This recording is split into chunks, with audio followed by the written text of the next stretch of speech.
నరసరావుపేట నియోజకవర్గంలో ఎన్టీఆర్ భరోసా సామాజిక పెన్షన్లను సోమవారం ఉదయం పండుగ వాతావరణంలో ఎమ్మెల్యే చదలవాడ పంపిణీ చేశారు. నియోజకవర్గ పరిధిలోని రొంపిచెర్ల మండలం విప్పర్ల, మర్రిచెట్టుపాలెం, దాసరపాలెం గ్రామాల్లో పెన్షన్లను పంపిణీ చేశారు. తేదీన పెన్షన్ కార్యక్రమాన్ని అమలు చేస్తూ ఉన్నాము. ఇటువంటి కార్యక్రమంలో మరి వాళ్ళ పెన్షన్ కార్యక్రమాలని 10 మందికి ఇవ్వడం జరిగింది. మరి అందరూ కూడా చాలా సంతోషంగా ఉన్నారు. భారతదేశంలో కూడా ఎక్కడ కూడా మరి ఇంత పెన్షన్స్ ఎక్కడ ఇచ్చిన దాఖలాలు లేవు.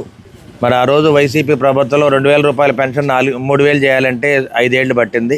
కానీ చంద్రబాబు నాయుడు గారు మొదటి రోజే 3,000 రూపాయల పెన్షన్ 4,000 చేయటం, అదేవిధంగా దివ్యాంగులకి 3,000 6,000 చేయటం, మరి 15,000 రూపాయలని మరి 100% ఫిజికల్ డిజేబిలిటీ ఉన్న వాళ్ళకి 15,000 రూపాయలు ఇవ్వటం, కిడ్నీ వ్యాధిగ్రస్తులకి 10,000 రూపాయలు, అదేవిధంగా పెరాల్సి వచ్చిన వాళ్ళు కూడా 10,000 రూపాయలు పెన్షన్ ఇవ్వడానికి ప్రభుత్వం అన్ని విధాలు అమలు చేస్తూ ఉంది. కాబట్టి ఈ కార్యక్రమాన్ని ఎమ్మెల్యేలు, మినిస్టర్లు, ప్రతి అధికారులు అందరూ కూడా ప్రజల్లోకి వచ్చి 1వ తేదీన పెన్షన్స్ ఇవ్వడానికి అందరం కూడా ప్రజల్లోకి వస్తున్నాం. కాబట్టి ఈ కార్యక్రమాన్ని ఇంత విజయవంతం చేస్తున్న మన ప్రీతం నేత నారా చంద్రబాబు నాయుడు గారికి, డిప్యూటీ సీఎం పవన్ కళ్యాణ్ గారికి నరసరావుపేట ప్రజల తరఫున మేము ధన్యవాదాలు తెలియజేస్తున్నాం.